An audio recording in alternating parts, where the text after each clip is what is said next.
सभी को मेरा शत शत प्रणाम करते हुए सारे जगत को चलाने वाला उस जगदीश्वर परमेश्वर को मेरा शत शत प्रणाम करती हूँ और सारे ब्रह्मांड के सभी जीव राशियों को चलाने वाला उस परमेश्वर को मेरा धन्यवाद करते हुए फिर से आज आपके सामने मैं एक वचन को लेके बैठी हूँ।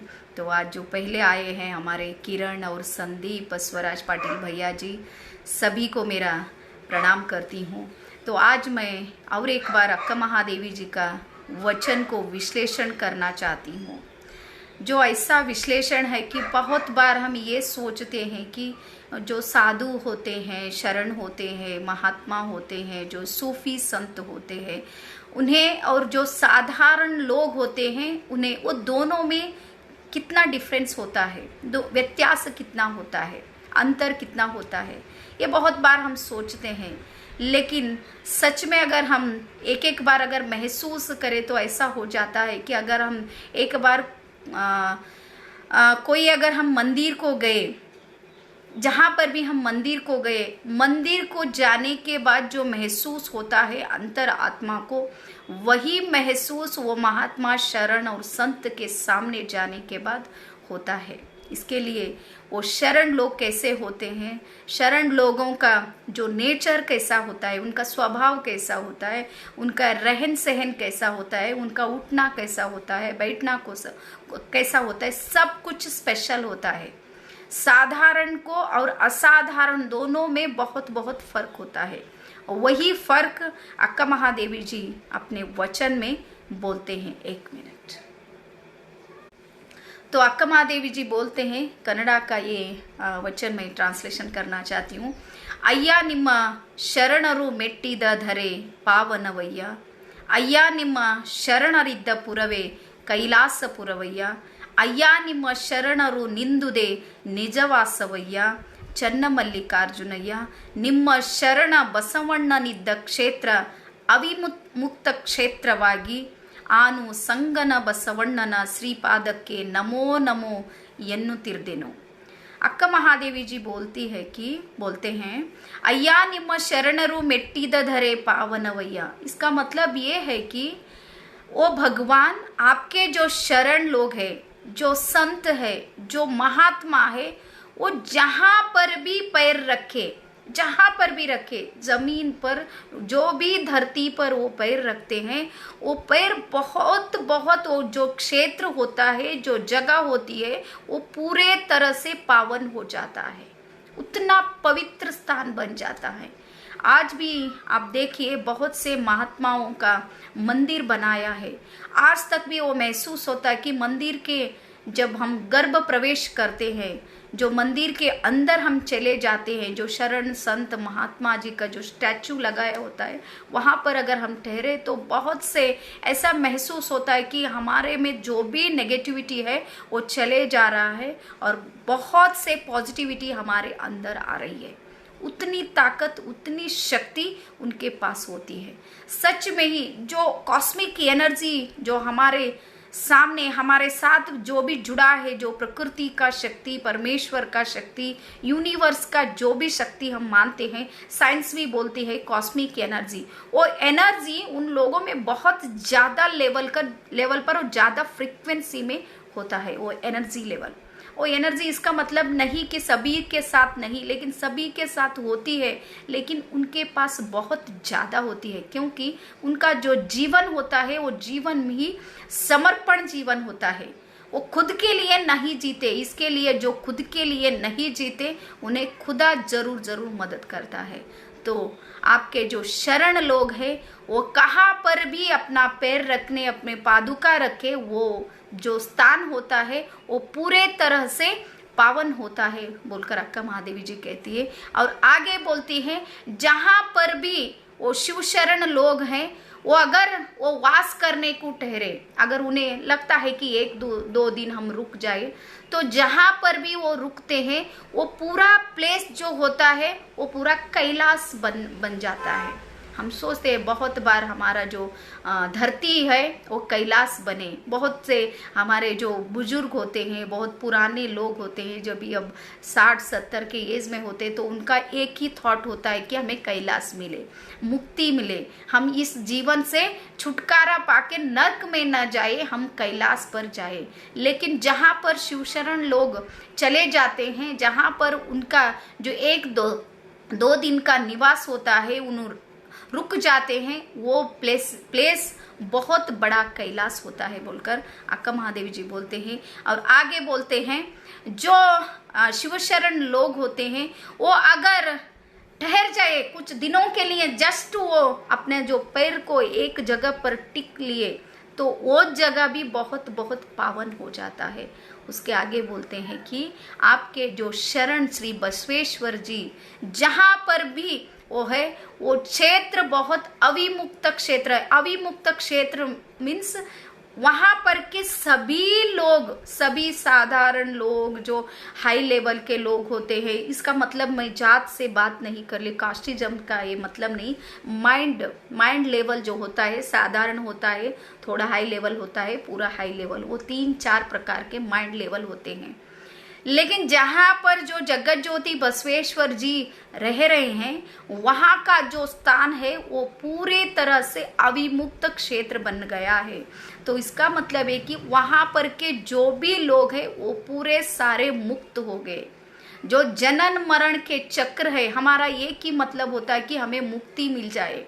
अभी आप जो भी पुराण अगर सुने, अभी तो पुराण बहुत कम हो गए, हम सुनने को भी तैयार नहीं, अभी पुराण तो चालू ही नहीं कहाँ पर भी, लेकिन पुराण के सभी पन्नों पर एक शब्द का उल्लेख जरूर मिलेगा। वो उल्लेख ये होता है कि मुक्ति मिले। मुक्ति और जीवन मुक्ति 2 तरह के होते हैं। जीवन मुक्ति मीन्स हम जब जिंदा होते हैं तभी वो मुक्ति का एहसास होता है। जो एहसास होता है जिंदा, इसके लिए बोलते हैं हमारे पास काय कवे कैलाश। जो अच्छी तरह से काम करता है, जो मग्न होके काम करता है, जो भी काम हो उसे पवित्र रूप से जो काम करता है, वो काम में ही कैलाश मिल जाता है, वही मुक्ति का क्षेत्र बन जाता है। इसके लिए जो शिव शरण लोग होते हैं, बहुत बार आप देखिए जो साधु संत महात्मा जी जब भी जो कोई भी गांव में आ जाते, वो गांव का पूरा चित्रण ही चेंज होता है 1-2 दिन के लिए। आप देखिए बहुत बार अभी हमारे तुमकुर के जो थे, देखो वो 108 साल कुछ जिए उन्होंने, वहाँ उनके साथ अगर उधर है एक 10-15 फीट के दूर भी हम ठहरे तो एक वाइब्रेशन फ्रीक्वेंसी, जो पवित्रता, जो शक्तिशाली, जो कुछ करने की इच्छा, जो आध्यात्मिक लेवल पर हमारा जो लेवल, माइंडसेट का लेवल 4-5 तरह से चेंज होता है। वो चेंज होने का एक स्टेज होता है, उसका स्टेज है आध्यात्मिक लेवल। जो आध्यात्मिक लेवल पर हम जब जाते हैं, हमारा माइंडसेट जब अल्फा लेवल पर जाता है, तो जो भी हम सोचते हैं वो पूरे सच होने लगते हैं। उतनी ताकत हमारे माइंड में है। इसके लिए मुझे तो ऐसा लगता है कि हमारे जीवन में हम इतने बड़े बड़े काम कर सकते हैं कि उसका सोच भी करना नामुमकिन होता है दूसरों को, लेकिन उतना बड़ा हम करने की पोटेंशियल जो होती है हमारे में होती है। लेकिन हम क्या करते हैं, हम बहुत घबराहट में आते हैं या अपने आप पर डाउट करने लगते हैं। बहुत बार अनुमान लगाते हैं, ये होगा या नहीं होगा, ये नहीं हुआ तो क्या करेंगे, ये अगर हुआ तो क्या करेंगे, लोग क्या करेंगे। बहुत बार ऐसा होता है कि सबसे बड़ा रोग क्या कहेंगे लोग। मैं तो समझती हूँ जो भूल ही नहीं करता वो आदमी ही नहीं होता। जो भी मनुष्य बोल के रहे, मनुष्य जाति जब हम बोलते हैं, सभी को एक ना एक तरफ से भूल हो ही जाता है, लेकिन उसको सुधार कर हम जीना, उसे सुधार कर हमें चलना है। उसे सुधारते सुधारते स्टेप बाय स्टेप हमें क्या करना है, आगे बढ़ना है, हमें छोड़ना नहीं। जो भी काम हम हमारे हाथ में पकड़ लेते हैं उसे पूरा करना है। हम क्या करते, थोड़ा कठिनाई आए, बहुत बार आप देखो जो मार्केट में हम चले जाते हैं, एक 5 साल के अंदर ही 90% जो शॉप होते हैं वो क्लोज हो जाते हैं।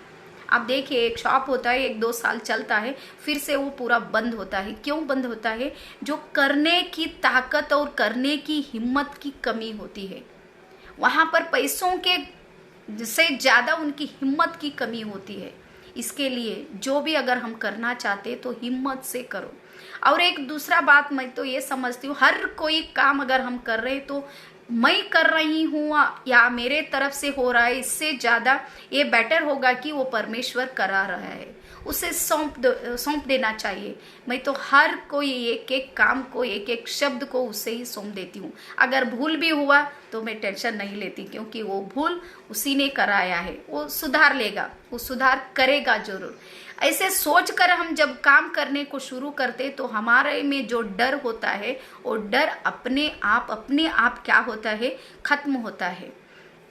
और जहां पर भी जो शरण लोग जाते हैं वहां का वातावरण एकदम से चेंज होता है। इसका मतलब यही है कि जो शरण लोग, संत महात्मा जो भी लोग होते हैं, उनके एक एक श्वासों श्वास में भगवान बसा हुआ होता है।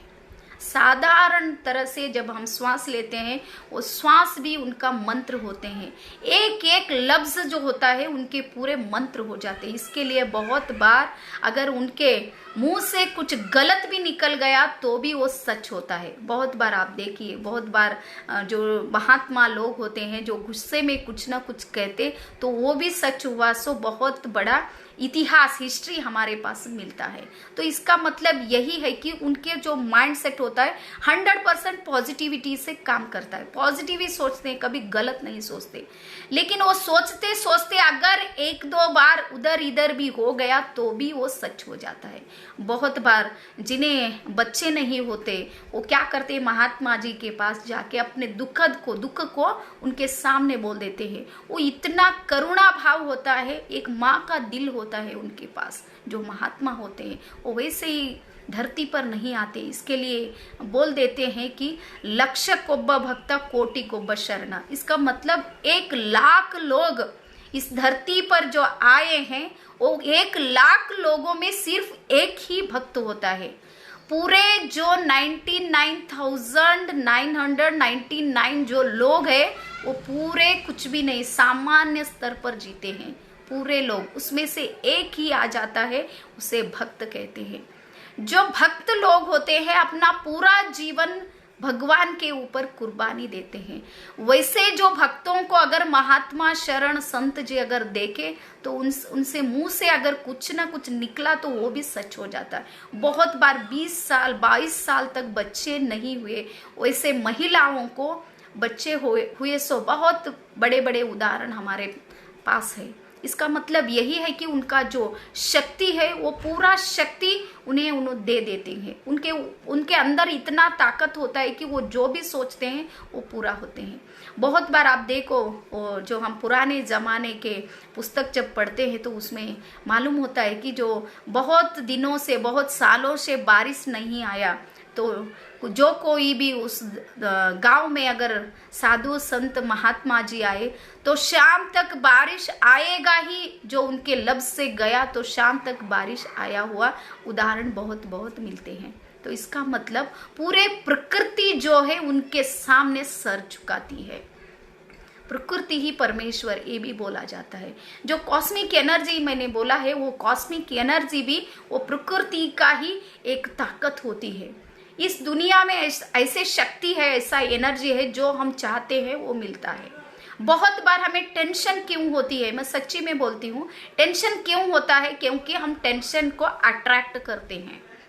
बहुत बार ऐसा होता है, टेंशन को ही अट्रैक्ट करते हैं, टेंशन के बारे में ही सोचते हैं, टेंशन को लेकर और थोड़ा टेंशन लेते हैं। इसके लिए टेंशन का जो वाइब्रेशन फ्रीक्वेंसी का लेवल हो जाता है हमारे माइंड सेट को मैच होता है, वो पूरा टेंशन को क्या करता है, खींच लेता है। और पूरे दिन पूरे रात महीनों भर हम टेंशन में रहते हैं। उसके बाद बीपी होता है, शुगर होता है, हार्ट प्रॉब्लम होती है, एक ना एक पूरे हमारा बॉडी जो होती है वो पूरा अलग लेवल पर काम करने को शुरू करती है। अगर एक ही समस्या है, एक ही प्रॉब्लम है, एक ही प्रॉब्लम 4 लोगों को हमने दिया तो 4 लोग 4 तरह से उसे रेस्पॉन्ड करते हैं। क्योंकि जो सोचने की तरीका है वो तरीके के साथ ही हमारे जो लाइफ होता है वो गुजरता है। इसके लिए मैं तो कहती हूँ जिंदगी का जो सच्चा मायना है वो हमारा सोच ही है। हम कैसे सोचते हैं वैसे होते हैं। बहुत बार ऐसा होता है कि जिनके साथ हमें नहीं जमता उनका हमारा कुछ ना कुछ खिटपिट अगर है तो बार बार हमें वही मिलते हैं। क्यों मिलते हैं? क्योंकि हमारे जो वाइब्रेशन फ्रीक्वेंसी होती है उनके हिसाब से ही सोचती है। अगर वो नहीं मिला, अगर मिल गया तो क्या करें, ऐसा सोचते सोचते हम घर से बाहर निकलते हैं और सच्ची में बोलती हूँ वही आगे आ जाते हैं। क्यों आगे आते हैं? क्योंकि हम उनके बारे में सोचते हैं। इसके लिए हमारा जो माइंड है वो माइंड दोस्तों से ज़्यादा दुश्मनों को याद करती है, क्योंकि नेगेटिव सोच करना मन को बहुत अच्छा लगता है, दिल को बहुत सुकून मिलता है नेगेटिव थॉट्स से, लेकिन उसका जो परिणाम होता है वो बहुत बहुत बुरे तरीके से होता है। इसके लिए मैं सच्ची में सभी को बोलती हूँ, अगर हमारा जीवन पूरा पॉजिटिव तरीके से हमें जीना है और पूरा हमारा दिल, मन, शरीर, सब आत्मा सब ठीक तरह से काम करे और हमें लगता है कि हम 100 साल अच्छी तरह से जिए, तो आप कृपया एक काम जरूर कीजिए। एक गुरु जो जैसा भी है, अगर आपको अच्छा लगे, बहुत बार ऐसा होता है कि गुरु के कुछ लक्षण होते हैं वो हमें पसंद नहीं आते, लेकिन मैं कहती हूँ जो अच्छा नहीं लगता वहां पर नजर ही न डाले। होता है एक बार गुरु लोगों को थोड़ा सा गुस्सा होता है, कुछ ना कुछ थोड़ा उधर इधर हो जाता है, लेकिन जो 99% है उसके हिसाब से अगर उनके साथ हम चलने लगे तो जीवन बहुत बहुत अच्छा जाएगा। क्योंकि ये जीवन का डोर है ना, वो डोर किसी और के पास हमने दिया, जो गुरु के पास या स्वयं भगवान के पास हमने दिया, तो हम निश्चिंत होकर जीते हैं। क्योंकि हमारी जो भी हार होती है वो हमारी नहीं होती, क्योंकि हमारा तो डोर वहां पर दिया है, तो उसका ही हार हो गया। अगर हम जीत गए तो सच्ची में कहती हूँ वो जीत भी उसी का होता है। इसके लिए मेरा मान अपमान सभी तुम्हारा बोलकर बसवेश्वर जी कहते हैं। इसके लिए आप सोचिए, 1 लाख से भी ऊपर इसी बसव कल्याण में बसवेश्वर जी ने पूरे शरणों को एक जगह पर लाया। वो कौन से हिसाब से, कौन सी शक्ति से? वो पैसों से नहीं, वो सिर्फ और सिर्फ उनके जो ताकत थी, जो आध्यात्मिक ताकत और सच्चाई। बहुत बार मैं ऐसा बोलती हूँ कि सच्चाई की नाव जो होती है वो हिलेगी डुलेगी लेकिन डूबेगी नहीं। हम सच्चाई के राह पर जब चलते हैं बहुत मुश्किलें आती हैं, बहुत दिक्कत आती है, लेकिन जीत जरूर हमारी होगी। इसके लिए 1 लाख से ज्यादा शरण लोग जो थे वो पूरे बसव कल्याण में रहे। 36 साल तक ये कल्याण का जो नगर है, ये जो सिटी है, वो बहुत बढ़िया तरफ से चला। वो ऐसे ही बोलते थे कि उस जमाने में अगर आपको कैलाश देखना है तो कल्याण को जाइए। इसके लिए कल्याण नाडु, ये कल्याण का जो भी प्रदेश है, ये जो जमीन है, ये भूमि है, वो बहुत पवित्र माना जाता है। मैं तो बहुत बार ये सोचती हूँ कि अगर हमारे ये जो बेल्ट है, कल्याण कर्नाटक जो बोलते हैं, ये बेल्ट पूरा जमीन है, वहां पर पैसों की बहुत दिक्कत है। जो हम बोलते हैं ना, बहुत हमें संपत्ति की हमें कमी है, लेकिन जो आत्मिक समृद्धि है वो बहुत ज्यादा लेवल पर है। इसके लिए हम तो बहुत पुण्य करे हैं, ये मैं तो बहुत बार सोचती हूँ। और बहुत बार थोड़ा कुछ भी टेंशन हुआ तो मैं सोचती हूँ कि इतना अच्छा जन्म दिया है भगवान ने, इस धरती पर हम आ गए, इससे ज़्यादा और कुछ मांगे ना, कुछ भी नहीं चाहिए। बस अच्छा सा जिए, हंसते हंसते इस दुनिया से चला जाए, यही मेरा कॉन्सेप्ट है बोलकर आज जो आए हुए हमारे राज रेड्डी भैया जी को और हमारे तिम्मन गौड़ा माली पाटिल भैया को नमस्ते, और हमारी बेटी सुजाता माली पाटिल को और बसन गौड़ा मेटी भैया जी को भी मेरा शरणार्थी कहती हूँ, और हमारे पुंडली किंगड़गी भैया जी और सभी को और एक बार मेरा प्रणाम करते हुए। और मैं एक बात बोलना चाहती हूँ, मेरा अभी ये हालात ऐसा हो गया कि जब मैं कन्नड़ा में स्टार्ट करी थी तो बहुत 5 लोग, 10 लोग, 15 लोग ऐसे होते थे सुनने के लिए। फिर से मेरा जर्नी और ABCD से स्टार्ट हुआ है, तो ये ABCD को आपको झट तक लेके जाना है। इसके लिए ज़रूर इसे शेयर कीजिए। जो एक हाथ मिला तो समुद्र से ज़्यादा ताकत हमारे अंदर आ जाती है। इसके लिए जो साधु शरण संत लोग होते हैं और एक नदी होती है, वो दोनों का काम एक ही होता है। वो एक जगह पर नहीं रहते और जहाँ भी वो जाते हैं वहाँ पर पूरे बदलाव करते करते करते आगे आगे चले जाते हैं। इसके लिए मेरा भी यही कोशिश है कि बहुत से पुस्तक मिलते हैं जो कन्नड़ा के वचन को हिंदी में ट्रांसलेशन किया हुआ बहुत पुस्तक है, लेकिन बुक्स पढ़ने के लिए हमारे पास टाइम नहीं, टाइम से ज़्यादा माइंडसेट नहीं है। बुक्स पुस्तक पकड़ने को तैयार नहीं, उतना बिजी लाइफ हो गया है। तो इजी तरीके से ये जो मेरे शब्द है, वो हमारे जो वचन है, उसे मैं हिंदी में अगर ट्रांसलेशन किया तो सभी को इसका यूज़ होगा, ये मेरा भरोसा है। शायद आप एक शेयर करें और 10 लोग अगर देखें तो वो 10 लोग हमारे वचन साहित्य को पढ़ने को शुरू करेंगे और उसके बारे में सोचना शुरू करेंगे। एक सोच बहुत कुछ बदलाव लाता है। इसके लिए आप अगर आप मेरे सामने बैठे तो आपकी सोच ही है। बहुत बार ऐसा लगता है कि यहाँ पर कुछ लोग हैं हिंदी उन्हें नहीं आता, फिर भी जो अभिमान है हमारे दीदी बोल रहे हैं तो कुछ ना कुछ ठीक ही है, हम थोड़ा सा सपोर्ट करेंगे बोलकर आप बैठे हैं। इसके लिए आप सभी को मेरा धन्यवाद करते हुए एक शेयर करिए, ये सभी को आप भेजिए बोलकर मेरा रिक्वेस्ट करते हुए आज का मेरा जो सेशन है यहाँ पर एंड करती हूँ। फिर से कल मिलेंगे। सभी को प्रणाम, शरणु शरणार्थी।